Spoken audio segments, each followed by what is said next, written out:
Muchas gracias a todos, en primer lugar, por estar acá, por aceptar esta invitación el día de hoy a nuestro workshop Campamentos, una urgencia nacional, pero que tiene una realidad local que es muy importante, ¿cierto?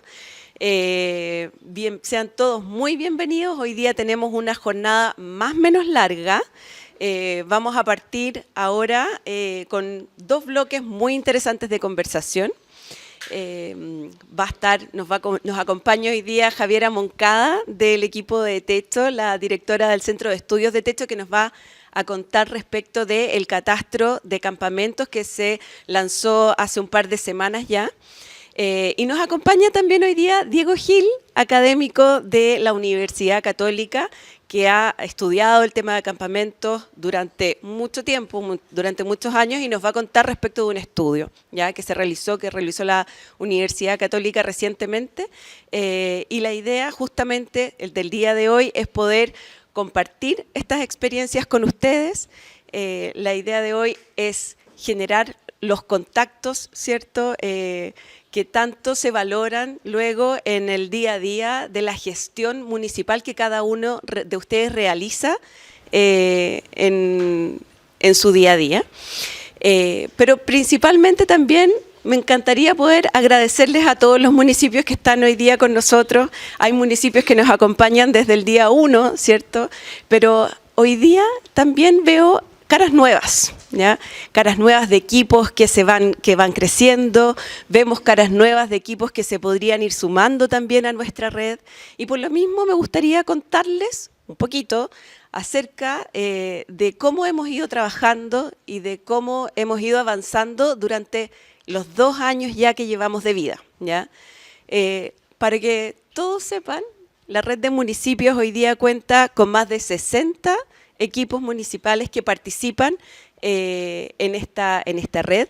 Nuestra red tiene el propósito de conectar, de compartir experiencias, de compartir también el día a día que ustedes como equipos municipales tienen que enfrentar, con las necesidades que tienen que enfrentar en el día a día, con las potenciales soluciones, ¿cierto?, que cada uno de ustedes ha ido trabajando y que se pueden compartir, ¿ya? Parte del propósito que tiene la red de municipios justamente es poder compartir estas experiencias, generar un sentido de pertenencia a una comunidad, generar confianzas entre los equipos. Hoy día la red de municipios está de Arica a Los Lagos, ¿ya? Hoy día los invitamos a ustedes en la región metropolitana porque hemos detectado que es muy importante también poder hacer este trabajo presencial con los equipos, ¿ya? Que se conozcan, que compartan. Hoy día, además, como parte de las necesidades que hemos ido levantando, creemos que también es importante ir generando diálogos, ¿ya? Generando estos espacios de encuentro con otros actores, ¿ya? Y es por eso que el día de hoy vamos a conversar respecto del tema de campamentos, ¿cierto? Y hemos ido invitando a actores que trabajan específicamente en esta temática, que los pueden ayudar a ustedes también a poder ir abriendo un poco la mente, ¿cierto?, y en esta búsqueda de soluciones. Hoy día, como les decía, contamos con la presencia de otras organizaciones sociales, como lo es Techo, la Universidad Católica. Va a venir también, teníamos invitado, y yo sé que todos ustedes esperaban al director del Servio Metropolitano, pero por un imponderable no va a poder asistir, y viene Isabel Contador, que es la jefa de asentamientos precarios, ¿ya? Con Pablo Morán del nivel central también, vienen ellos. Pero eso, la idea del día de hoy es poder compartir esta jornada, tener hoy día vamos a tener durante la mañana las sesiones de trabajo, las exposiciones, perdón, y durante la tarde vamos a realizar esta jornada de trabajo ya con mesas, con grupos, para poder ir compartiendo estas experiencias. Así es que, dicho eso, me gustaría invitar a Javiera y a Diego que vengan a nuestro escenario. Hola, bienvenido. Mira, ahí tienes un asiento. Por favor, siéntese nomás. Sí, póngase cómoda. Donde usted quiera. Diego, por favor. El cafecito, que no se nos quede atrás. Vamos a escuchar las presentaciones de Javiera y de Diego y al finalizar vamos a dar espacio para algunas preguntas. ¿Ok? Javiera. Buenos días a todos y a todas. Yo soy, como decía María Paz, Javiera Moncada, soy la directora del Centro de Estudios de Techo. Soy la persona también que coordinó este levantamiento que les vamos a presentar a continuación. Es importante mencionar que el catastro techo lo viene realizando desde el año 2001. Esta es la versión 14 de esta medición. Nosotros lo que hacemos es visitar todas aquellas pistas de campamentos que nos entregan ustedes, los municipios, los gobiernos regionales. También partimos de la base del catastro del Ministerio de Vivienda y Urbanismo y hacemos ahí una visita a todas estas pistas y les aplicamos un cuestionario único, ya sea de actualización, apertura o de cierre de campamento. Entonces, ahora para partir, las cifras nacionales de esta medición son las siguientes: son 1.428 los campamentos activos, en donde viven más de 120.500 familias. Al momento de analizar la evolución de los campamentos en el tiempo, podemos ver que en un inicio se dio una disminución y una baja sostenida para a partir del año 2015-2014 estar ya en un aumento sostenido también en las últimas décadas. Y ahí a partir del año 2019-2020 es donde tenemos este aumento exponencial de campamentos y de familia viviendo en estos, en donde ya hoy día llegamos a cifras que no habíamos visto en al menos 30 años. Al momento de analizar el contexto del déficit habitacional y ver ahí todos los componentes del déficit cuantitativo, podemos ver cómo a partir del 2015 van disminuyendo todos los componentes del déficit habitacional, excepto los campamentos que siguen en aumento. Entonces nos preguntamos también, ¿el crecimiento de las familias de campamentos se condice con el crecimiento a nivel nacional de la población? Y la respuesta es que no. La población nacional ha crecido en una tasa bastante menor a partir del año 2017, respecto también a los campamentos en donde hoy día tenemos un crecimiento del 196% en la cantidad de personas que habitan estos asentamientos. ¿Pero la población viviendo en campamentos aumentó en todas las regiones de manera igual? No. Seguimos teniendo mayores concentraciones en Valparaíso, en Biobío, Antofagasta y la región metropolitana, pero aquellas regiones que tienen más familias viviendo en estos asentamientos es Valparaíso, la región metropolitana, Antofagasta y aquí aparece también Tarapacá con el aumento que ha habido en la comuna de Alto Hospicio. Mientras que las regiones que registraron los mayores aumentos proporcionales vendrían siendo Maule, Coquimbo y Los Ríos, que a pesar de que la cantidad de campamentos es bastante menor, en términos proporcionales ha sido bastante significativo lo que está pasando en aquellas regiones. Aquí podemos ver los porcentajes de evolución de campamento y de evolución de familias a nivel regional, y ahí está la región metropolitana y la región de Valparaíso como las regiones que tienen mayor cantidad de familias viviendo en campamentos. Los campamentos en las últimas décadas han ido aumentando, la cantidad de familias también, sin embargo, la cantidad de campamentos ha aumentado en menor medida que la cantidad de familias viviendo en ellos. Por lo tanto, tenemos campamentos cada vez más grandes y aquí podemos ver que hoy día, en promedio, un campamento tiene alrededor de 84 familias por asentamiento. Sin embargo, en la región de Tarapacá, la región metropolitana y la región de Arica supera este promedio de 84 familias, lo que también nos implica una serie de desafíos a nivel de política pública, porque sabemos que mientras más grande es el campamento, más difícil también es darle una solución habitacional a todas estas familias.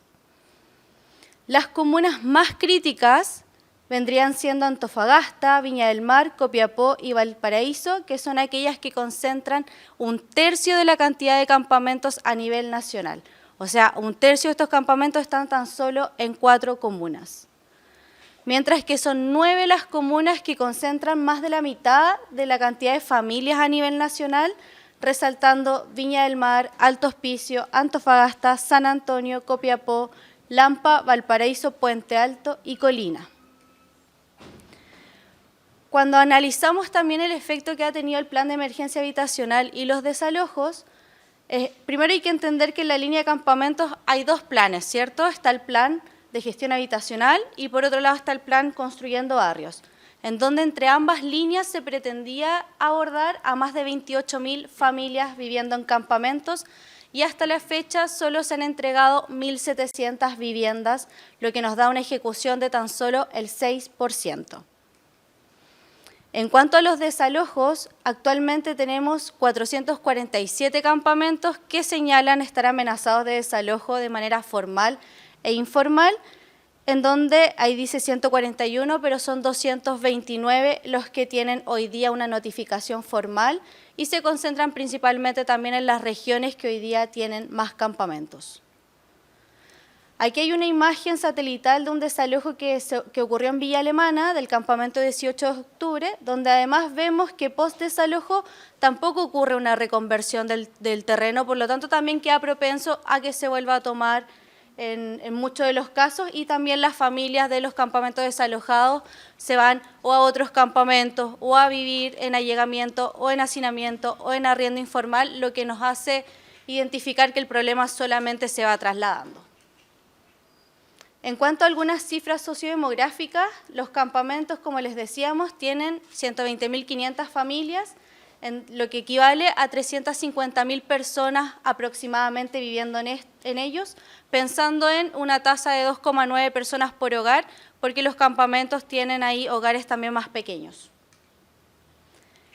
En cuanto a las personas discapacitadas, solamente un 2% de la población de campamentos presentan discapacidad, un 6,1% son adultos mayores, y aquí es donde está nuestra principal preocupación, porque un 24% de la población de campamentos son menores de 14 años, lo que es bastante más alto que el porcentaje nacional, que es cerca de un 18%.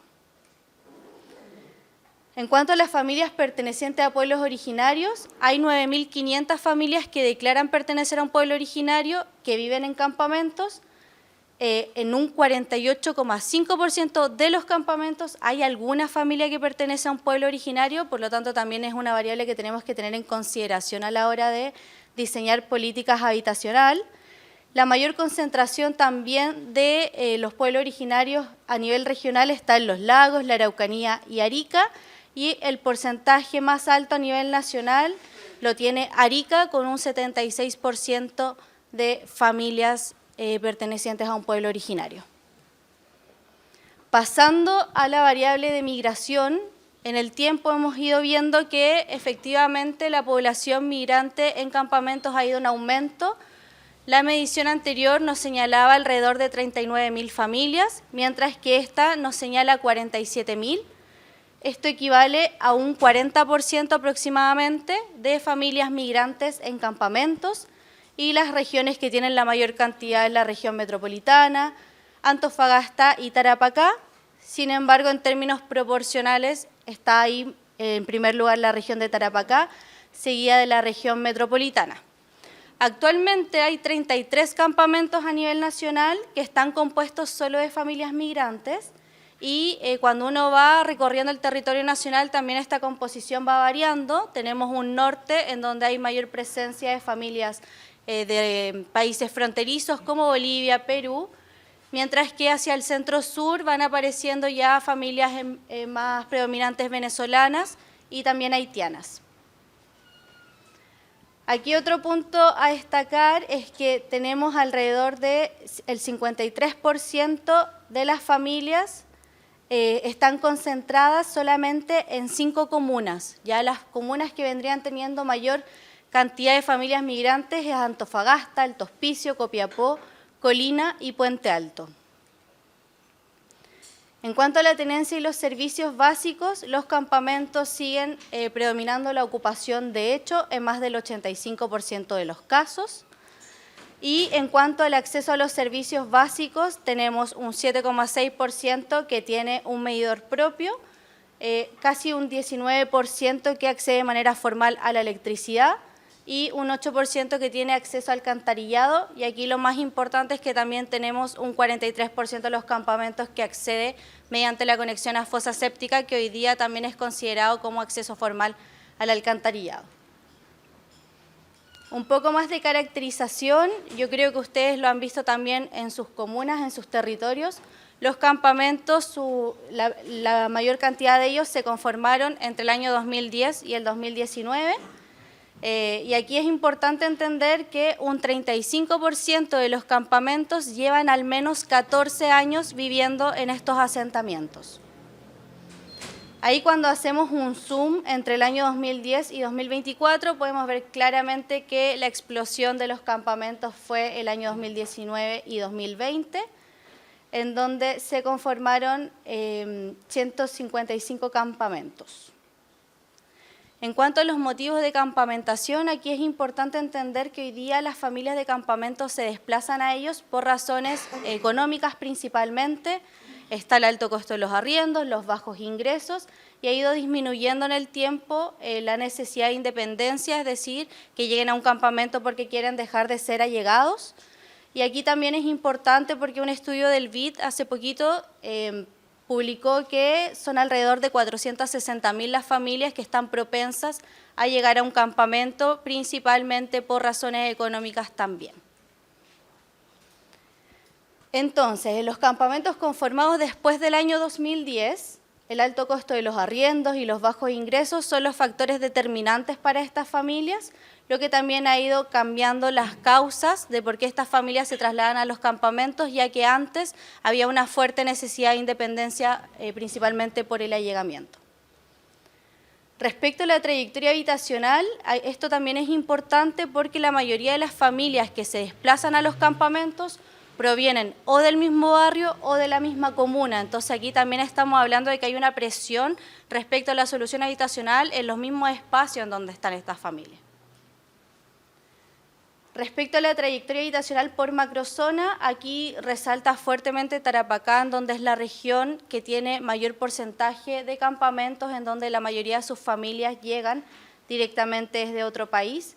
En Antofagasta, aquí hay una búsqueda de solución habitacional en el mismo barrio, y en Valparaíso hay ahí también una fuerte concentración de familias que llegan desde la misma comuna. En cuanto a la forma de acceso al sitio, la mayoría de los campamentos sigue accediendo por ocupación sin pago. Sin embargo, cuando analizamos las nuevas familias que llegan a los campamentos, ahí podemos ver que también hay un aumento en el porcentaje de familias que acceden a los sitios, no por transacción económica, sino que hacen un pago por la vivienda y la infraestructura que ya había antes en ese sitio. En cuanto a la elección del terreno, principalmente las familias acceden a terrenos que están hoy día en desuso, que son microbasurales, que son sitios eriazos, por lo tanto ahí es donde ven la oportunidad. Y en cuanto a los propietarios, un tercio está en terrenos estatales y otro tercio está en privados, y el otro se va ahí desagregando en otros tipos de propietarios. En cuanto a las viviendas y la materialidad, en el tiempo también hemos visto que la materialidad de las viviendas semiprecarias ha ido disminuyendo, mientras que las viviendas consolidadas han ido en aumento. Esto es algo que se ve a lo largo de todas las regiones, de todo el territorio nacional.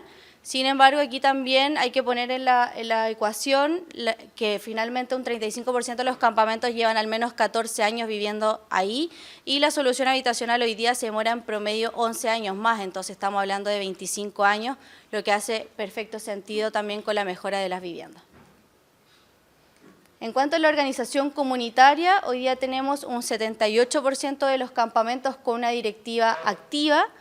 La mitad de estos tiene un comité de vivienda, es decir, 785 campamentos hoy día tienen un comité de vivienda, en donde son 703 aquellos que ya cuentan con personalidad jurídica, lo que es un aumento bastante considerable respecto a la medición anterior, en donde solamente habían 321 campamentos. En cuanto al objetivo de solución habitacional, casi un 65% de los campamentos tienen un objetivo de solución habitacional definido. Y aquí yo creo que también ustedes lo ven en sus territorios con las comunidades, en donde casi un 80% de estos asentamientos buscan la radicación.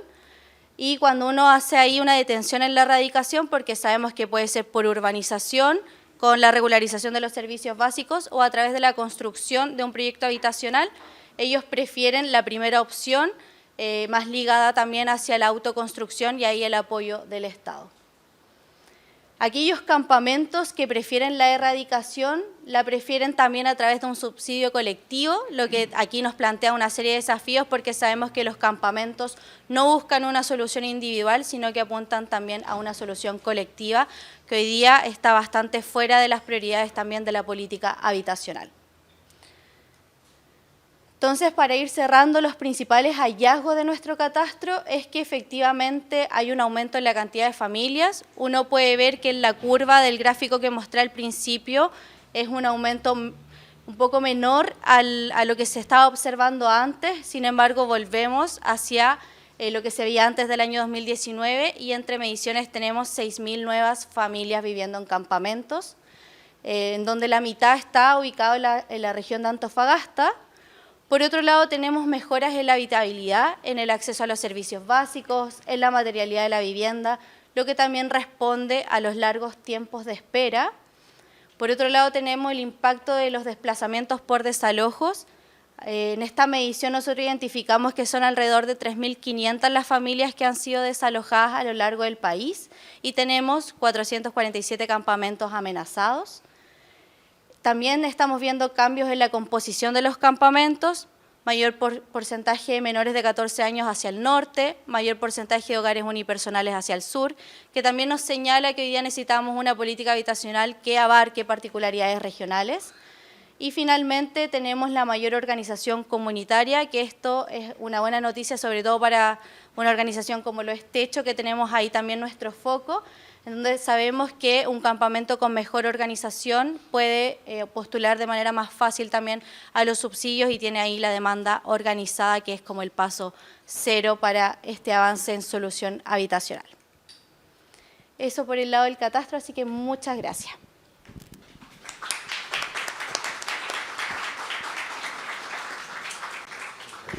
Muchas gracias, Javi. Son datos súper interesantes. Es importante contarles que les vamos a compartir de todas maneras esta información. Me gustaría también darle la bienvenida al alcalde de Lampa que nos acompaña hoy día. Muchas gracias por venir. Muchas gracias por llegar temprano también para poder escuchar las presentaciones y los bloques que tenemos. La información del catastro de techo también está por comuna. Es información que podemos compartirles también a ustedes más adelante. Y además vamos a trabajar en base a esto en el taller de la tarde, ¿ya? Así es que mantengan todos ahí bien atentos los datos. Y ahora, Diego, por favor, me gustaría... Parte nomás. Tengo que ocupar este micrófono, ¿cierto? Sí. Tienes que ocuparlo para el video, pero yo me puedo correr por ya, acá. bacán, ya. Ahí es más cómodo. Bueno, muchas gracias a todos por estar acá, encantado de venir y compartir con ustedes. Yo soy Diego Gil, soy profesor de la Escuela de Gobierno de la Universidad Católica y María Paz me pidió que viniera a compartir con ustedes algunas reflexiones y algunos de los resultados de investigaciones académicas en las que yo he participado que nos ayudan a entender un poco el contexto de la formación de campamentos en Chile, de por qué tenemos campamentos, por qué ha ido creciendo en el último tiempo los campamentos en Chile y cómo enfrentarlo, cómo proveer soluciones, cómo pensar en buenas soluciones para los campamentos. Entonces, básicamente, esas son las dos cosas que yo, se ven un poquito chiquititos, que voy a conversar con ustedes, tratar de entender un poquito las razones, las causas detrás de la formación de campamentos y también tratar de entender cómo enfrentar esta problemática. Y al final voy a terminar con algunas reflexiones sobre cuál puede ser el rol de los municipios respecto a este fenómeno. Obviamente los expertos municipales son ustedes, así que me encantaría tener un diálogo sobre eso, pero quisiera compartir algunas reflexiones preliminares mías que después podemos contrastar, ¿ya? Entonces, primero, ¿por qué se forman campamentos? Tratemos de entender, y yo aquí quiero como, quizás, pensando que ya Javiera nos dio una muy buena mirada, muy profunda sobre la realidad chilena, tratar de entender esto en un contexto más general, ¿ya? Lo primero es que hay muchos campamentos en el mundo, y si uno sobre todo compara el caso chileno con otros países, nosotros tenemos, si nos comparamos con otros países de ingresos medios o bajos, tenemos un fenómeno relativamente acotado.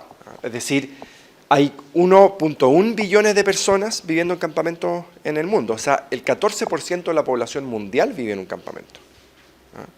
Y si uno lo acota a la población urbana, es decir, las personas que viven en ciudades, el 25% de las personas que viven en ciudades en el mundo viven en un campamento. ¿Ya? Es un fenómeno de una magnitud bien grande, bien notable. Hay países, como por ejemplo la República Centroafricana. Este es un país que está, si uno de ustedes miran el mapa de África, es un país que está justo al medio. Y en la República Centroafricana los datos dicen que el 95% de su población vive en un campamento.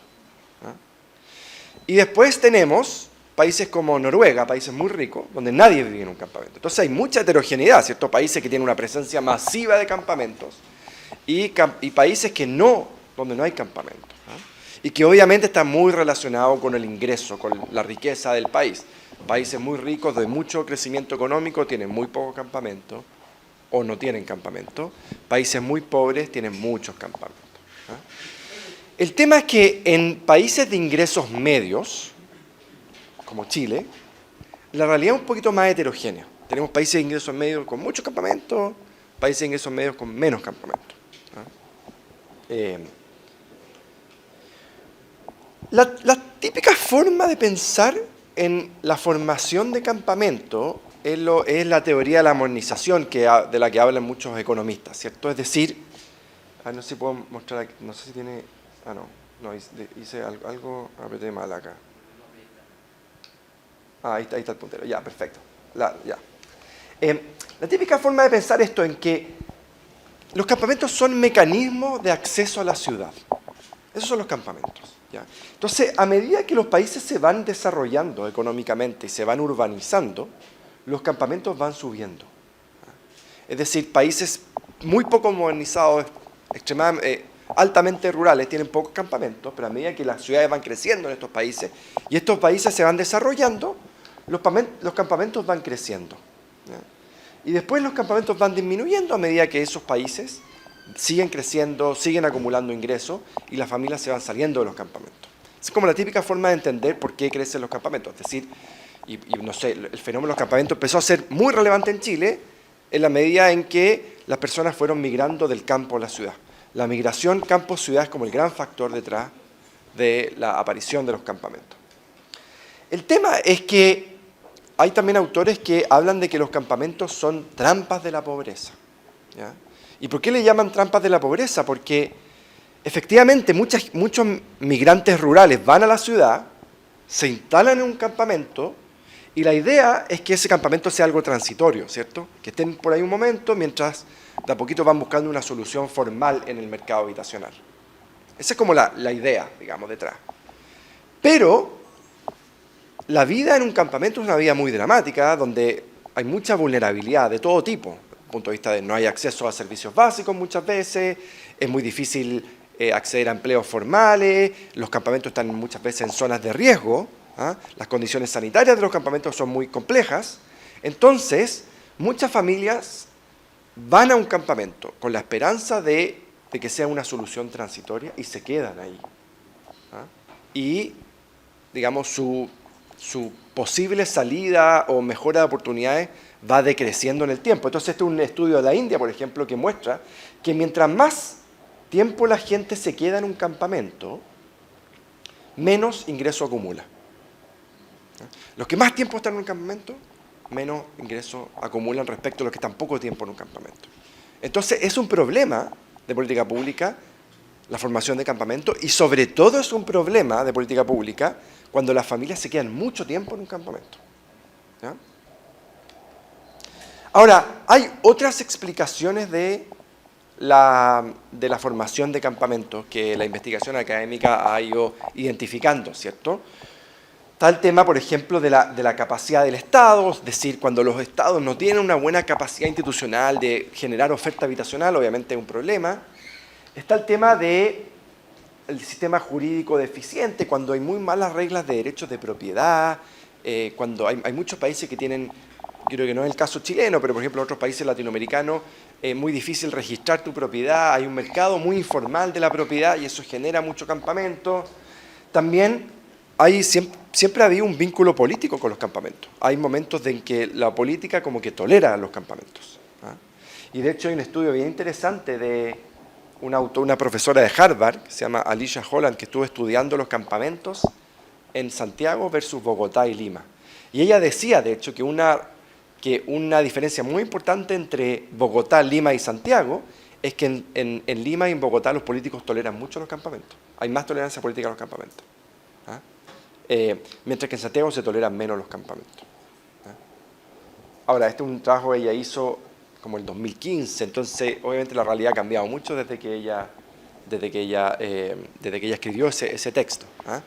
Pero yo creo que nos sirve al menos como para un punto comparado. Siempre ha existido un vínculo entre la política y los campamentos. Y en nuestro país también hemos tenido vínculos entre la política y los campamentos. Y por último, algo que estamos estudiando recientemente con algunos colegas de la Universidad Católica es la importancia de los shocks o eventos sociales. O sea, momentos críticos sociales que pueden cambiar el número de campamentos, que pueden generar más campamentos. Y de hecho, hay tres posibles, uno podría decir posibles culpables del crecimiento acelerado de los campamentos en los últimos años en Chile, ¿cierto? Uno podría pensar, por un lado está el flujo migratorio, nosotros hemos recibido mucha migración y una parte de la migración, una parte pequeña probablemente, a veces termina en los campamentos y hace 15 años el 2% de los campamentos, de la población de campamento era migrante, hoy día el 40% de la población de campamento es migrante. Ese es un cambio importante. Lo otro es el estallido social. El estallido social generó una percepción de que quizá la invasión irregular de terrenos podía ser una alternativa. Y en tercer lugar está la pandemia, que realmente generó un problema económico muy grande y mucha gente empezó quizá a pensar que los campamentos eran una opción para disminuir sus costos, digamos, de vida. Y lo que nosotros, esto ya lo mostró la Javiera, que es como el crecimiento en el último tiempo de los campamentos, vemos que nosotros tenemos una U, y esto es como, si ustedes fijan, es bien raro de acuerdo a la teoría que yo acabo de mencionar al principio. O sea, en teoría nosotros hemos ido creciendo, bueno, el crecimiento económico ha ido disminuyendo en el último tiempo, pero igual hemos ido creciendo como país, no hemos ido modernizando. Entonces, los campamentos deberían bajar. Pero lo que hemos visto en Chile es que los campamentos han estado subiendo hace 20 años. Desde hace como más o menos 20 años los campamentos están subiendo en Chile. Entonces es como una paradoja, ¿cierto? Porque ¿por qué están subiendo los campamentos si es que en teoría deberían estar bajando? Porque no hemos ido modernizando. Entonces, este es un gráfico que muestra el número de campamentos que han ido apareciendo por mes en el tiempo, ¿cierto? Y la primera línea es el estallido social de octubre del 2019, la primera línea vertical, y la segunda línea vertical es el inicio de la pandemia. Y vemos que nosotros vemos en los datos, que son datos del catastro de techo, vemos que tienen muy buenos datos porque le preguntan a la gente el mes en que se formó el campamento.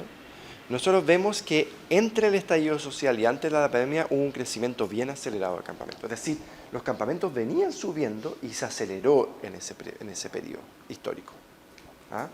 Y este gráfico lo muestra un poquito mejor. O sea, los campamentos venían subiendo desde el 2005, pero como venían subiendo gradualmente, lo que es un problema, y probablemente tiene algo que ver con el hecho de que nuestra oferta habitacional, la política habitacional no estaba dando abasto, estaba perdiendo efectividad. Pero se pega un salto bien grande durante el estallido social y antes de la pandemia, ahí se pega un pico y después siguen creciendo a la misma tasa que la que venía creciendo antes. Y de hecho esto lo hicimos con el catastro previo de techo, el catastro actual de techo, si uno mira como la trayectoria histórica de lo que comentaba Javiera, siguen creciendo los campamentos, pero se desaceleró. O sea, la mayor aceleración se produjo en este periodo estallido, principio de la pandemia. ¿Ya? Y eso es algo extraño porque si uno mira, por ejemplo, el empleo no cayó durante la pandemia. O sea, cuando se produce el estallido social en Chile, el empleo estaba, digamos, se había mantenido estable en el tiempo, y el flujo fuerte migratorio es previo también. es bastante previo. O sea, nosotros tuvimos un shock migratorio que pasó antes, bastante antes que el estallido social, ¿ya? Entonces algo, a ver, ¿qué uno puede concluir de los datos mirados en perspectiva histórica en Chile? Es que nosotros desde el año más o menos 2005 los campamentos venían subiendo en Chile, gradualmente, y tuvimos un periodo histórico excepcional, un shock social, donde creció aceleradamente, que fue entre el estallido social y el inicio de la pandemia. No sé si ustedes lo han visto en sus territorios, pero algo pasó en ese periodo, ¿ya? Eso es lo que nos muestran los datos, ¿ya? Y lo otro interesante es que ese crecimiento acelerado que nosotros vemos, que los datos muestran post-estallido social, antes de la pandemia, son sobre todo en campamentos de chilenos, no de migrantes. Si uno compara como la trayectoria, esta es la línea del porcentaje acumulativo de familias de chilenas viviendo en campamentos según el mes de formación de campamento, y esta línea es la de los migrantes. Se ve que este crecimiento que estoy mostrando acá es menos acelerado que el de los chilenos. Entonces, ¿qué podemos decir, de nuevo, como para concluir un poco esta idea de por qué se han ido formando campamentos en Chile? Nosotros llevamos casi 2 décadas en que los campamentos vienen aumentando, ¿ah? Y eso probablemente revela falencias estructurales de nuestras políticas públicas, ¿ah? Sobre todo la política habitacional. Nosotros tenemos una buena política habitacional, hemos tenido, sobre todo comparada con otros países, una política muy institucional, muy clara, pero que ha ido perdiendo rendimiento en el tiempo. Y eso es un factor importante de por qué ha ido creciendo en los campamentos. A eso se añade, adicionalmente, se añade que se generó un crecimiento acelerado después del estallido social, probablemente porque mecanismos de control formal e informal de la formación de campamentos se redujeron. Y probablemente la legitimidad social de la invasión ilegal de terrenos también aumentó. Si algo pasó en torno a la idea de Estado de Derecho, post-estallido social, que también generó un efecto en la tasa de campamento. Eso es claro en los datos, ¿ya? Y también hay que añadir que el flujo migratorio ha sido también una variable importante del crecimiento de campamentos, que muchos migrantes llegan al país buscando oportunidades, pero no tienen las posibilidades de acceder al mercado formal de la vivienda, y eso ha ido generando un cambio en las características de los campamentos y en las expectativas de las personas que viven en los campamentos, ¿ya? A mí me ha tocado ir a hartos campamentos en el último tiempo. Hemos visitado en esta investigación campamentos en la región metropolitana, en Valparaíso, la región de Valparaíso y en Antofagasta. Y si uno lo compara con visitas que nosotros hicimos hace 20 años a los campamentos, uno ve que los campamentos han ido cambiando. O sea, construcción más sólida, construcciones de 2 pisos, digamos, ha ido cambiando la fisonomía de los campamentos, ¿ah? Y en algunos casos también las expectativas de quedarse, la expectativa de regularizar el terreno, es algo que está muy fuerte hoy día en los campamentos que antes no estaba. Se ha ido cambiando. El fenómeno de los campamentos es un fenómeno nuevo, en muchos sentidos, sobre todo si uno lo compara hace 20 años. ¿Ya? Eso es lo primero que quería comentarles. Ya. Veamos el tema, cómo se enfrenta, cómo el Estado enfrenta el tema de los campamentos. Y el Estado tiene varias opciones, todas las cuales tienen alguna aplicabilidad al caso chileno, ¿ah? Pero estas son soluciones que existen en todas partes del mundo. La solución más dura, el garrote que tiene el Estado, es el desalojo, ¿ya? Desalojar un campamento. Y desalojar un campamento es una cuestión bien dramática, obviamente. Yo no sé si alguno de ustedes ha pasado por algún proceso de desalojo de campamento, ¿sí? Yo he conversado con amigos que han estado en proceso de desalojo, y los desalojos son duros, son dramáticos, ¿cierto? Es la cara menos amable del Estado, ¿cierto? Pero efectivamente es una posible forma de reaccionar al tema de los campamentos, el desalojo. Los campamentos están ocupando ilegalmente un terreno y hay herramientas legales para desalojar, ¿ah? Obviamente hay avisos, etcétera, pero es una estrategia que si uno lo mirara desde el punto de vista de los costos y los beneficios, si bien a veces no hay otro recurso que desalojar, es una estrategia que deja una marca, yo creo que indeleble en las familias que viven el desalojo, ¿no? Deja una cicatriz fuerte. Y hay un montón de literatura económica mirando los efectos de los desalojos, por ejemplo, en niños. El efecto del desalojo en niños es terrible, digamos, los efectos de largo plazo. Entonces, el desalojo es una herramienta, pero es una herramienta de última ratio, como llamamos los abogados, que genera consecuencias negativas muy, muy fuertes. Una segunda estrategia es el reconocimiento oficial, es decir, no legitimar, no regularizar los campamentos, pero reconocer su existencia. ¿Ya? Y de alguna manera los catastros, sobre todo el catastro del MIMBU, de alguna manera hace eso, ¿cierto? Como que reconoce que existe este fenómeno. Es como una segunda forma en que el Estado se aproxima a los campamentos. Una tercera forma es erradicarlo o relocalizar los campamentos. Y eso tenemos un montón de experiencias, ¿cierto? Familias que postulan colectivamente a un subsidio y muchas veces es imposible quedarse en ese mismo barrio y se les manda a otros lados. Y nosotros vemos, no sé, lo que pasó durante la dictadura militar chilena o en los 90 hubo mucha relocalización de campamentos en Chile. Vivían en una zona relativamente central y se les mandaba a una comuna relativamente periférica. Y eso lo vivimos en muchas ciudades en Chile, ¿cierto? Una cuarta alternativa es radicar el campamento, es decir, construir un proyecto de vivienda social en el mismo terreno, un terreno aledaño al campamento. Eso es radicar. Regularizar es una quinta alternativa, que es, regularizar quiere decir darle un título de dominio, dejarlos como están, urbanizar y darles un título de dominio.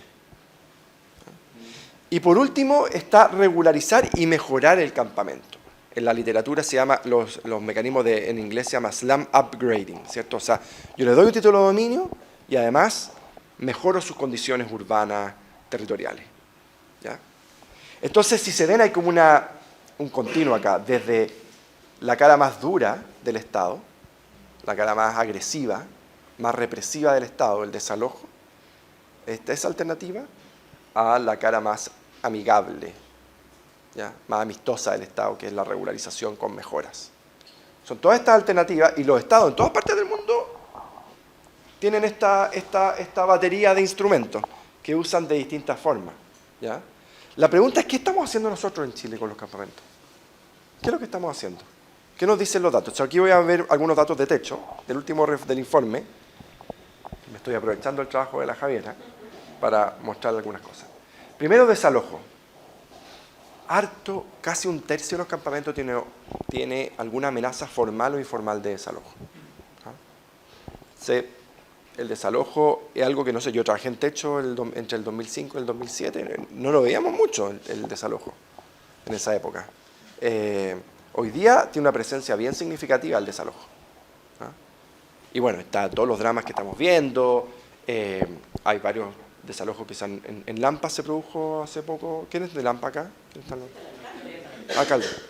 En Lampa se hizo un desalojo, ¿cierto? ¿No? Ya. Bueno. En Santiago no ha habido un caso de desalojo. Está el caso de la megatoma de San Antonio, que tiene órdenes de desalojo postergadas, pero en teoría tiene que irse antes del 31 de septiembre. Pero los datos de techo indican que casi un tercio de los campamentos, un cuarto de los campamentos, tiene alguna amenaza de desalojo. La mirada menos amistosa, digamos, más negativa del Estado. Y después, si vemos el tema estos son datos del Plan de Emergencia Habitacional recolectados por techo, si vemos los casos de erradicación y regularización, son muy poquitas familias que están en estos procesos de erradicación o radicación. Cuando yo trabajaba en techo, obviamente la magnitud era distinta, que fue como entre el 2005 y el 2007. Techo trabajaba casi en la mitad de los campamentos del país y todos estos tenían planes de erradicación o radicación. Hoy día muy poquitos campamentos en Chile tienen un plan de salida. Y de hecho, si uno les pregunta, Techo les preguntó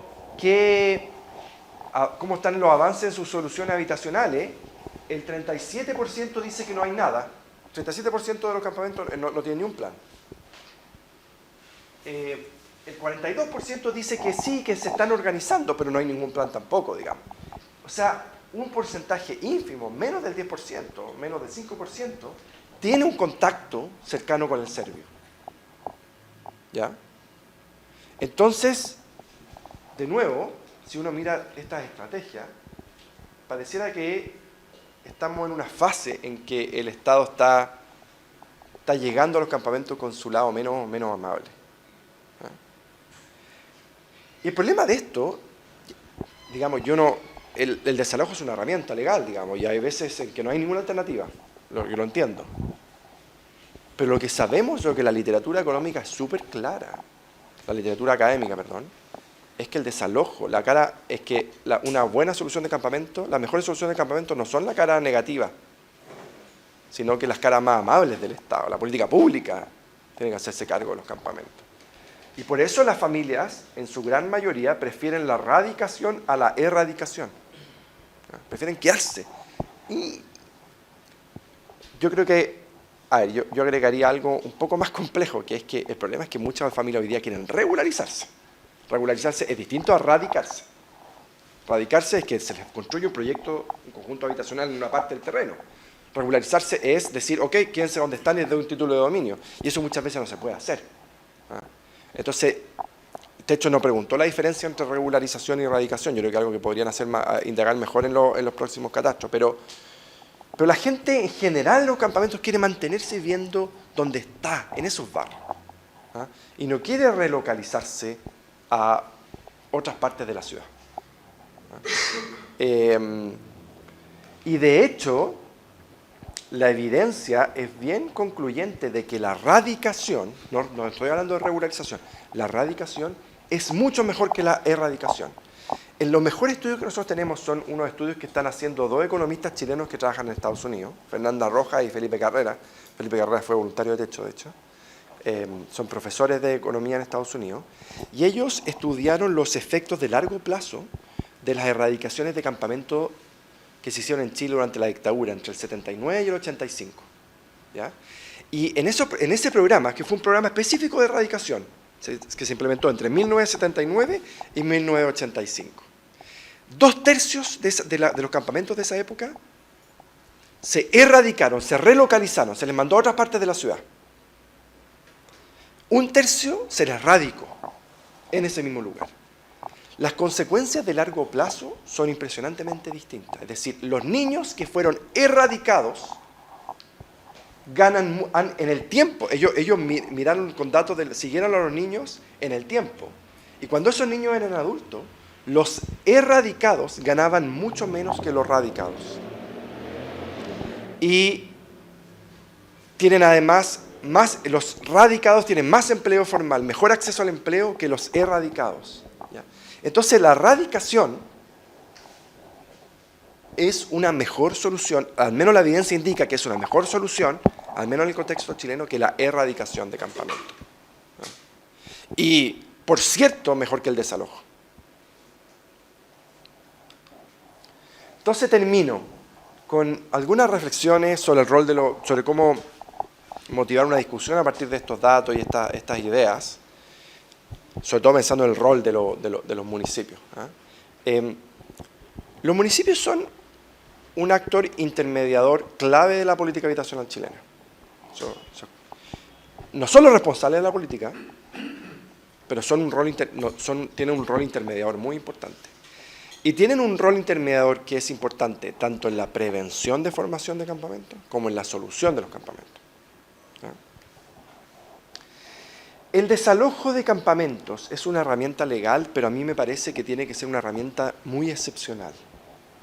Un último recurso cuando todas las alternativas disponibles no son posibles de implementar. ¿Por qué? Porque yo creo que el desalojo produce una marca indeleble, produce efectos negativos, sobre todo en niños, muy complejos, muy difíciles, muy negativos en el tiempo. Existen muy buenas razones, creo yo también, para pensar que la radicación es una mejor solución a la erradicación. Entonces, trabajar con las familias para buscar posibilidades de su radicación es algo que yo creo que los campamentos requieren. Y quizás los municipios pueden ser un muy buen intermediador porque las familias resisten la erradicación y están abogando por la regularización. quieren que se les den un título. En algunos campamentos, además, uno va a los campamentos, se da cuenta que la construcción es bien sólida, está mucho mejor la construcción, los terrenos son grandes, entonces obviamente no quieren irse a una vivienda social. Pero en muchos casos no es posible regularizar. No existen las herramientas para regularizar. Entonces, buscar una solución intermedia de la erradicación yo creo que puede ser una buena agenda para los municipios. Ahora, eso requiere, creo yo, mayor proximidad de todos los agentes del Estado y la sociedad civil con los campamentos. Y una cosa que a mí al menos me preocupa mucho y creo que se ha agudizado con lo que pasó con el caso convenio y las fundaciones, es que el Estado y la sociedad civil está mucho más lejos de los campamentos de lo que estaba antes. Y yo creo que ahí el rol también de los municipios es muy importante, o sea, estar cerca de los campamentos, conocer quién está ahí, entender bien la dinámica de lo que está ocurriendo. Yo creo que es algo que los municipios pueden ejercer un rol muy, muy importante y ser un agente de cambio en esa presencia con los campamentos. Yo entiendo que la realidad es heterogénea, hay casos complejos, hay casos donde hay mucha delincuencia quizás, casos donde eventualmente pueden haber redes de narcotráfico, qué sé yo. O sea, usted el territorio lo conoce mucho mejor de lo que yo me ha tocado conocer en mi experiencia, en mi trabajo de campo. Pero tener, más allá de esa heterogeneidad y de que cada caso es distinto al otro, tener un buen conocimiento del territorio y una mayor presencia con las familias, sobre todo familias vulnerables que viven en campamento, yo creo que es un rol muy importante que pueden jugar los municipios. Eso, muchas gracias.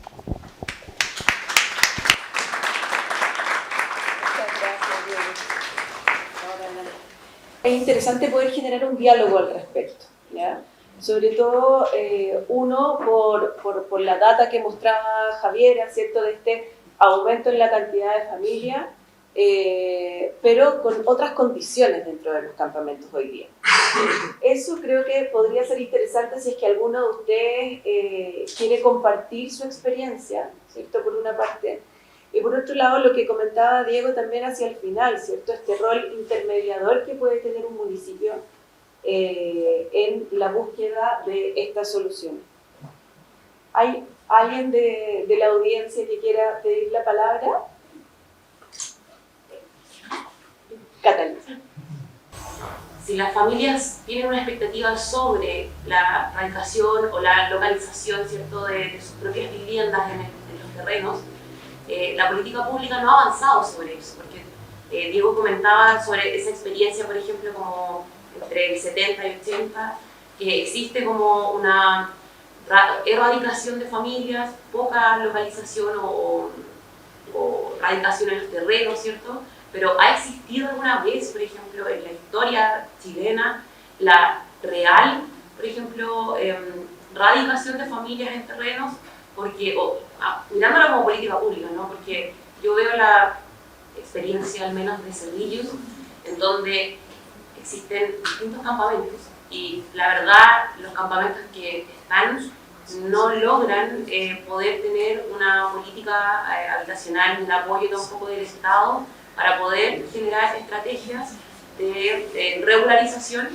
o de relocalización ni de ninguna solución habitacional. O sea, entendamos que en Cerrillos, yo no sé si, bueno, los de la región yo creo que conocen un poco la experiencia, pero existe un campamento en donde, según catastro, pueden existir 2.000 familias, pero en la realidad deben existir 7.000 o 8.000 familias, en donde la realidad socioeconómica es muy diferente y también como las personas, las familias que habitan, tienden a tener una situación migratoria que es irregular, por ende no acceden a ningún ni beneficio ni solución habitacional que otorga el Estado. Entonces mi consulta va como, es un poco más complejo, pero mi consulta es si es que el Estado o la política habitacional se ha propuesto en algún momento de su historia poder generar estrategias de relocalización reales, o sea, estudios de suelo, regularización de servicios básicos que no afecten, por ejemplo, a las localidades que están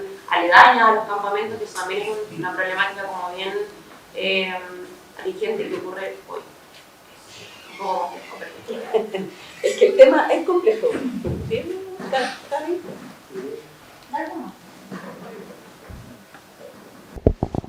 bien? Bueno, sí, es difícil y yo creo que lo que Catalina nos cuenta da cuenta muestra que hay un problema estructural de fondo, ¿cierto? Que es que nuestra política habitacional no tiene los instrumentos suficientes para generar soluciones que respondan de manera más sensible al problema de los campamentos. ¿Ah? A ver, lo primero es que en general desde más o menos la política que se comienza en los 80 y que se han implementado como, digamos, me refiero sobre todo a los programas de subsidio habitacional, uno de los pilares centrales de nuestra política habitacional es que la política no entrega terrenos, no regulariza terrenos. La política habitacional chilena, los subsidios, son para comprar o construir viviendas. ¿Ah? Entonces, esta expectativa que ha ido surgiendo mucho en las familias de campamento de regularización choca con la política, con la política habitacional, con uno de los pilares centrales que ha tenido la política habitacional chilena en las últimas 4 décadas, ¿cierto? Ahora, yo creo que choca también porque muchas familias de campamento ven como una posible solución su relocalización a condominios de vivienda social en lugares que están muy lejos de sus redes, de su empleo, de su familia, etcétera, ¿cierto? Entonces, en la medida en que se generen mayores espacios de conversación y proximidad y mejores instrumentos de política pública para generar proyectos de vivienda mejor localizados, etcétera, yo creo que las expectativas probablemente podrían cambiar de las familias de campamento. Pienso en el caso de este condominio Santa Teresa, que está en San Bernardo, ¿cierto? Donde la entidad patrocinante fue de hecho. Es un campamento que está en un terreno, ellos lograron comprar el terreno, hicieron un condominio ocupando el DS-19, el de integración, un condominio espectacular, digamos, o sea, es realmente un estándar extraordinario. Y claro, ellos lograron quedarse. No siempre se puede, obviamente, pero ese es un ejemplo de un caso en el cual la organización comunitaria, el apoyo de la sociedad civil, de organizaciones como Techo y la ayuda del Estado logró la mejor sinergia posible para que las familias lograran construir un conjunto de muy buen estándar en el mismo lugar, manteniendo las redes de la gente, etcétera, ¿cierto? Claro, el problema es que esos resultados no son el resultado promedio de nuestra política habitacional. Entonces nosotros necesitamos mejores instrumentos. No digo que no se ha hecho nada, el gobierno ahora tiene un rol mucho más activo en la gestión de suelo, compra suelo, los habilita normativamente, hay ahí algo que trabajar, pero necesitamos mucho más de eso, muchos más instrumentos para poder generar ese tipo de resultados de la política habitacional que yo creo que generarían una mayor atracción desde el punto de vista de la familia de campamento. Ahora, de nuevo, la realidad de los campamentos es muy heterogénea hoy día. Muchas familias no pueden optar probablemente un subsidio porque quizás son migrantes, por ejemplo, podrían optar el subsidio de arriendo. Hay muchas familias que vienen en campamento, ya me he encontrado a verlo, que ya obtuvieron un subsidio, pero que están arrendando su casa y ahora viven en el campamento porque los costos no, por distintas razones, etcétera. Entonces, también yo creo que hay un esfuerzo que hay que hacer. De hecho, hace un esfuerzo enorme por hacer este catastro a nivel de campamento, pero nosotros necesitamos información mucho más a nivel de hogares para saber efectivamente qué solución el Estado puede diseñar para llegar a todos los hogares, digamos, de los campamentos. Sí. Bueno, Diego comentó sobre el condominio Santa Teresa. Santa Teresa es un campamento que está ubicado en la comuna de San Bernardo, en un terreno súper bien localizado porque hoy día está muy cerca del metro, de la extensión que se hizo en la línea 2. Por lo tanto, para poder acceder al terreno, la inmobiliaria nuestra tuvo que acceder a través de la glosa 10 para poder mejorar o sea, tener más dinero para poder comprar ese terreno bien localizado. Y como comentaba Diego, se hizo a través de un DS-19, que es el subsidio de integración social, en donde la totalidad de los cupos de los hogares más vulnerables fueron destinados para el campamento Santa Teresa, mientras que el resto se está vendiendo. Y ahí una de las cosas más importantes que ocurrió fue que hubo una articulación interinstitucional muy importante. Estaba por un lado la entidad patrocinante de Techo, pero por otro lado también había un alto apoyo municipal para poder comprar este terreno y diseñar el proyecto, y también hubo un apoyo muy importante de EFCO, que es la inmobiliaria que desarrolló el proyecto, y ahí logramos tener como una articulación entre los 3 sectores, por un lado el municipio, con el Servio también, y por otro lado la entidad patrocinante de la sociedad civil, con el privado que vendría siendo EPCO en este caso. Nosotros en Techo lo que estamos apuntando ahora es que hayan más condominios Santa Teresa. Es de un estándar de calidad muy alto para la vivienda social promedio. Tiene también espacios de áreas verdes, de esparcimiento, y hoy día, bueno, lo que se está trabajando también desde Techo es poder abarcar un paño más grande en ese sector para poder hacer un plan maestro, porque también está el campamento Santa Teresa 2, que está al lado de este condominio. Entonces ahí la idea también es poder, a través de estos proyectos de innovación, poder ir también diseñando ciudad. Entonces eso es algo que también se está viendo. Y algo que me gustaría agregar a las palabras de Diego respondiéndole a Catalina, es que, claro, la política habitacional hoy día está enfocada en la erradicación. Lo vemos también en un plan de emergencia que el Construyendo Barrios apunta a la construcción de proyectos habitacionales en el terreno, pero por otro lado también hay algunos mecanismos que son más desconocidos y que también tienen una serie de requisitos que hoy día se están modificando también en el Parlamento, que es la Ley 20.234, que lo que busca es poder regularizar, y ahí también hay una serie de requisitos que tienen que cumplir los campamentos, que están bastante desactualizados, pero hoy día también está en la discusión porque sabemos que las expectativas de las familias han ido ligándose más hacia la regularización que la erradicación. Entonces eso también es algo que al menos desde el Parlamento se está revisando. ¿Por allá? Nosotros empezamos ya hace algunos años en la aplicación de la ley 20.234 y lo hemos logrado en algunos campamentos. Hemos podido obtener la recepción provisoria de 4 campamentos que están en terreno municipal. Ya que están en terreno municipal, hoy día yo creo que la política habitacional no está llegando a tiempo a la necesidad de la población. Y eso también nos invita a los municipios a ponernos creativos, está muy en línea lo que comentaba Diego. Nosotros somos los interlocutores con la población, estamos ahí. Tras el caso convenio, el Ministerio de Servicios se ha parapetado un poco en las oficinas, ya no ha salido a terreno, y ahí hemos estado los municipios realizando el trabajo técnico, que hoy día es la invitación que también hace el municipio a volver a ese trabajo técnico con los equipos de las direcciones, de los departamentos de vivienda, a poder tomar la ley 20.234, que es posible erradicar en donde hoy día están viviendo los campamentos. Es una lucha difícil porque no es lo que se quisiera hacer, entonces nos vamos encontrando con muchos peros, sobre todo en la DOM, y en los revisores que tienen interpretaciones de la ley cuando la ley es clara en cuanto a los requisitos. Ya nosotros hoy día lo logramos con 4 campamentos que, a través de un modelo urbano ambiental que hemos escrito, que hemos diseñado, que lo podemos compartir, hemos tomado la ley y la hemos ido transformando en un proceso participativo que se llama proceso de autorregularización guiada, con talleres, con capacitación a la comunidad, con un plano de loteo hecho a la medida del barrio, que también la ley hoy día genera porcentajes para crear nuevos lotes, donde también, aparte de valorar la preexistencia y las construcciones que hoy día tienen las familias, que ya han pasado 10, 15, 20 años, y el problema, también lo decimos, no es habitacional. En campamento muchas veces el problema no es habitacional, ese es el suelo urbanizable. Y también esta ley nos da la oportunidad de generar lotes en donde sí se pueden generar nuevos proyectos habitacionales, etcétera. Estamos hoy día como comuna levantando 2 proyectos más, uno que involucra también un terreno municipal y otro es privado, y ahí también estamos en esta lucha, en este gallito con la expropiación, pero la invitación también es que podamos ver otras formas. Hoy día hay mecanismos, pero lo importante es que nos metamos de manera técnicamente a verlo. No solo los catastros son súper importantes, pero hoy día no nos podemos quedar solo en eso. ¿Qué es lo que nos dicen los catastros? Nosotros en Valparaíso tenemos una lista que dice que hay tantos campamentos que se pueden radicar, y ahí quedan, están en el papel.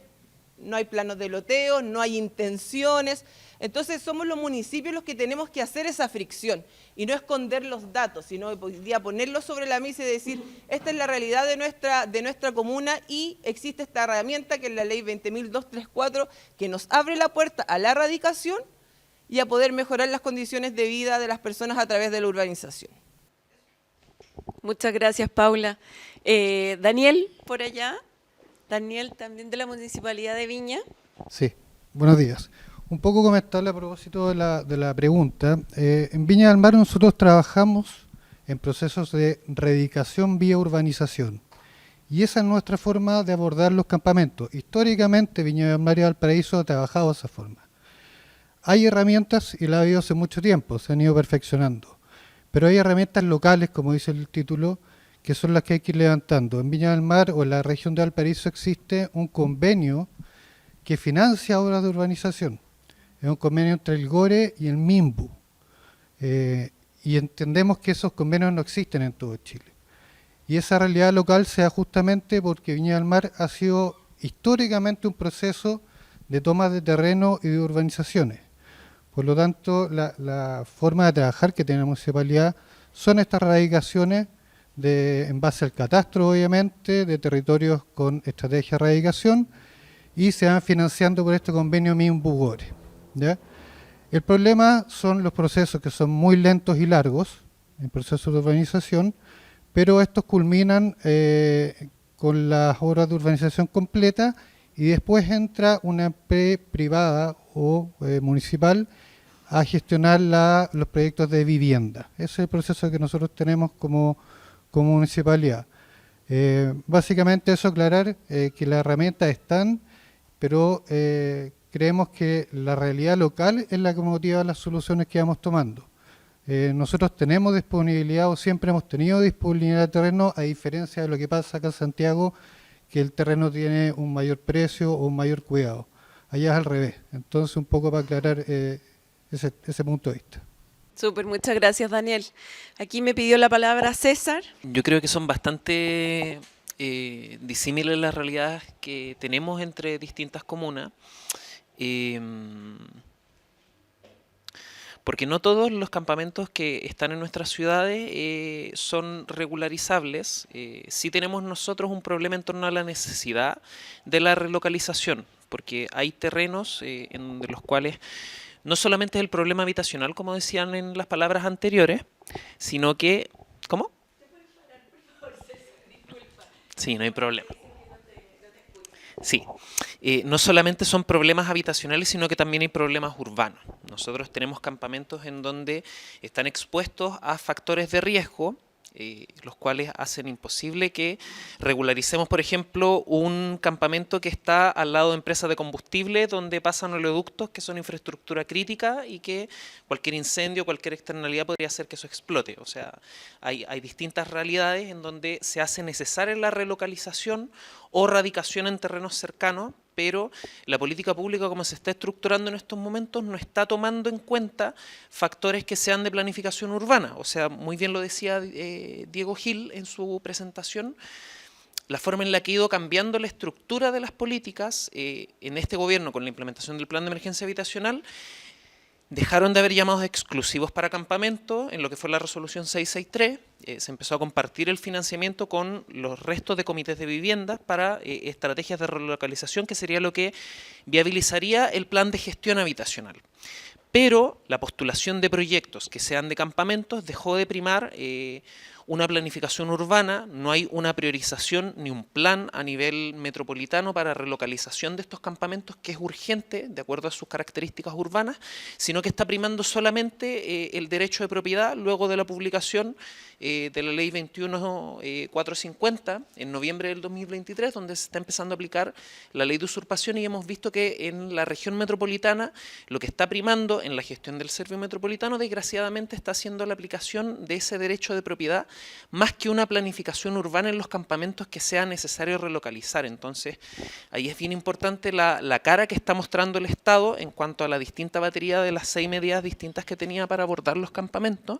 Se extraña también el rol de los gobiernos regionales, de los municipios y del gobierno a nivel nacional, de cuál es la planificación urbana que estamos haciendo en la gestión de estos campamentos, porque solamente nos estamos ligando a través del derecho de propiedad. Y eso también es bien complejo si es que empezamos a ver las consecuencias que va a tener dentro de las próximas décadas, porque también la cantidad que tenemos de déficit habitacional con el ritmo de producción habitacional, no vamos a ser capaces de llegar a un déficit cero como dice el nombre de la corporación, con el ritmo actual de producción habitacional y aumento vegetativo que va teniendo la población, debiéramos estar unas 3 décadas en plan de emergencia habitacional para poder llegar a una solución. Entonces, paralelo a eso, tener todos esos escenarios de desalojo es bastante complejo dentro de los campamentos que tenemos, por lo menos. Hablo acá de la realidad de la región metropolitana y falta una mayor planificación. Gestión de terreno para el acceso a la solución habitacional, porque nosotros sí nos hemos dedicado a los catastros hogar a hogar, como estaban diciendo, y la organización de la demanda. Espero que se vea reflejado también el trabajo de otros municipios, que tenemos muchos colegas que trabajan y recorren terreno día a día, conversando con las familias, trabajando en organizarlas, pero sí tenemos el problema de el nexo de la política pública de, una vez que nosotros logramos la organización de la demanda, tampoco hay una oferta que el Estado sea capaz de presentarle.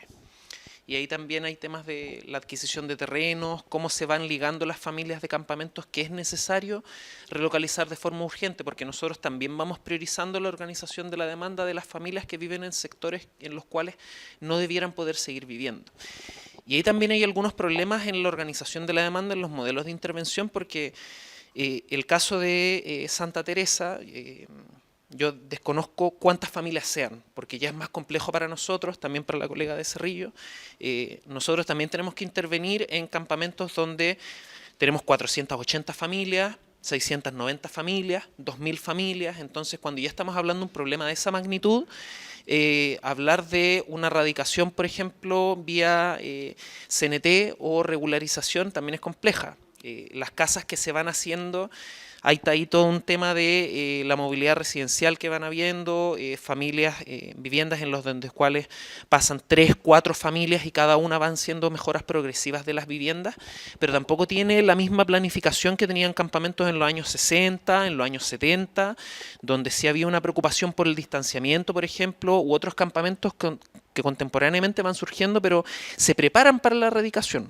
Hay otros campamentos que no se preparan para la erradicación, pero sí tienen esa expectativa de regularización, pero son viviendas sin ningún distanciamiento, sin una trama regular, que haga posible su regularización, por ejemplo, a través de la Ley General de Urbanismo y Construcciones. Hay campamentos que están completamente desordenados, pero que tienen esa expectativa. Entonces, es difícil abordarlos a través de la regularización y entregar títulos de dominio, pero sí sería posible a través de la erradicación. Y se trabaja en generar una factibilidad social que haga posible esa erradicación, pero nos quedamos entre la organización de la demanda y la solución, no se logra hacer una conexión. Muchas gracias, César. Nos quedan todavía algunos minutitos, si es que alguien quisiera hacer una pregunta más. Veo por ahí una mano levantada, Carolina. Hola, buenos días. Más que una pregunta es compartir un poco nuestra experiencia. Nosotros somos de la Municipalidad de San Felipe, de la Dideco puntualmente, está acá la oficina de vivienda, la oficina de migrantes también, porque más elevado, ¿o quieren que me pare? Que se pare. No se preocupe. Hola a todos. Bueno, nosotros somos de la comuna San Felipe, una comuna de la quinta región cordillera, provincia de Concagua, y estamos en un proceso. Tuvimos nuestro primer desalojo, tenemos la primera toma, digamos, de las características más macro, que lo que sería como una gran migrante, que también se formó el 2019. Ya inició a formarse el 2019 y se empezó a consolidar. Esta toma se ubica en 2 terrenos, es 2 lotes de 2 propietarios privados, primero de una inmobiliaria, el segundo de Esval, donde se encuentran en una zona inundable, por lo tanto imposible regularizar, adquirir el terreno y regularizar, ¿ya? Y está conformada mayormente por migrantes que entraron por pasos no regularizados, ya por lo tanto en situación irregular. Me corrige mi compañera de migración, un 90% de ellos son migrantes y mayormente irregulares. La empresa San Bartolomé, la propietaria de este primer lote que fue desalojado el 3 de abril, súper reciente, para nosotros como Dideco fue un desafío tremendo articular todo, porque había una mirada muy desde la seguridad, ¿ya? Y también desde la estigmatización que tienen los asentamientos precarios en cuanto a la delincuencia, ¿cierto? La ciudad entró como en un sistema de caos, como que iba a haber una invasión zombie cuando fuese el desalojo, más de la preocupación en cuanto a las situaciones de las niñeces, las situaciones de vulneración, hasta de la situación, no sé, nosotros nos preocupamos hasta de los animales. y me hacía mucho ruido lo que decía recién Diego con respecto a estos traumas que se van prolongando en el tiempo y lo que van viviendo las niñeces, ¿cierto? Bueno, fue mediático, fue la prensa y todo el morbo que eso se genera. Fueron 500 familias aproximadas, 500 viviendas las que fueron desalojadas en este primer lote. Como municipio, la respuesta de albergue, ¿cierto? Hacer un trabajo ahí también. Pero nos encontramos con esto. Ahora viene el segundo desalojo, que es el lote más grande. Muchas de las familias del primer lote se desplazaron hacia el segundo lote. Entonces, en realidad, fue como un impacto menor desde ahí. Pero ya viene el segundo desalojo, ¿y qué herramientas tenemos nosotros como municipio para enfrentar? Cuando tenemos este contexto de que obviamente es un terreno que no se puede adquirir, que no se puede habitar, y que también mayormente las familias que habitan este terreno son de manera irregular, o sea, cero posibilidades de tener algún beneficio, ¿cierto?, a través de Servio.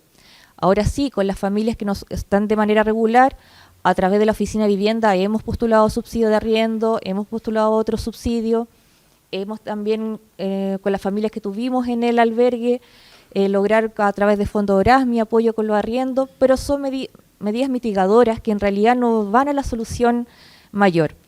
Entonces en eso nos encontramos hoy día. Para nosotros es súper importante estar en este encuentro, por eso vinimos en patota, para escuchar su experiencia, poder tener su conocimiento, poder implementar, y estamos contra el tiempo. Esto fue el 3 de abril, el primer desalojo, y lo más probable es que el segundo venga a principios del próximo año. Entonces, nos encontramos ahí. ¿Qué hacemos? ¿Cómo articulamos? ¿Qué movemos? ¿A dónde tensionamos cuando tenemos esta característica en nuestro campamento? Eso, muchas gracias. Muchas gracias, Carolina. Hemos llegado ya al término de nuestro primer bloque. Les agradecemos mucho a todos y cada uno la experiencia que han compartido y justamente ahora vamos a pasar a un momento de café. Los invitamos a que conversen, ¿ya? Sabemos que muchos vienen en patota, pero sepárense, ¿ya? Y conversen con otros. Justamente en estos espacios es donde se da esta posibilidad de poder conversar y conocer las experiencias de otros. Denme un segundito antes de que nos paremos, les vamos a hacer entrega de un regalo a Javiera y a Diego para agradecerles su participación hoy día. Es un detalle, es un detallito. Muchas gracias.